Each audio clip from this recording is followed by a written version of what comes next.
বিকাল বা সন্ধ্যের দিকে টিফিনে এই জিনিসটা কিন্তু ভীষণ পছন্দের। আমার তো ভীষণ ফেভারিট। আচ্ছা, তোমরা এটা বুঝতে পারছো আমি কি বানিয়েছি? চলো দেখাই তোমাদের কিভাবে বানিয়েছি। একটু শসা, একটু আলু, একটু পেঁয়াজ আর কাঁচা লঙ্কা, এগুলো সবই পরিমাণ মতো। আর কয়েকদিন ধরে ছোলা রেখে রেখে ছোলাগুলোর বেশ কলাও বেরিয়ে গেছে ছোট্ট ছোট্ট। তো সেই ছোলাগুলোই আমি দিয়েছি। আর সমস্ত কিছু ভালো করে মেখে নিয়ে দিয়ে দিয়েছি বিট লবণ, এবং তার সাথে যেটা দিয়েছি লেবু। আর চানাতে আমার একটু টক বলতে তেঁতুলটা দিতেও পছন্দ হয়, তাই একটু যে তেঁতুলের চাটনিটা বানিয়েছিল মা, সেই চাটনিটাই আমি একটু দিয়ে দিলাম।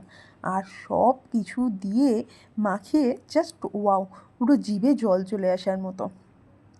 যদিও আমার কিন্তু এটা ভীষণ ফেভারিট, এটা আমার মায়েরও অবশ্য ভীষণ ফেভারিট। আচ্ছা, তোমাদের কার কার পছন্দ এই জিনিসটা সেটা জানাতে ভুলো না।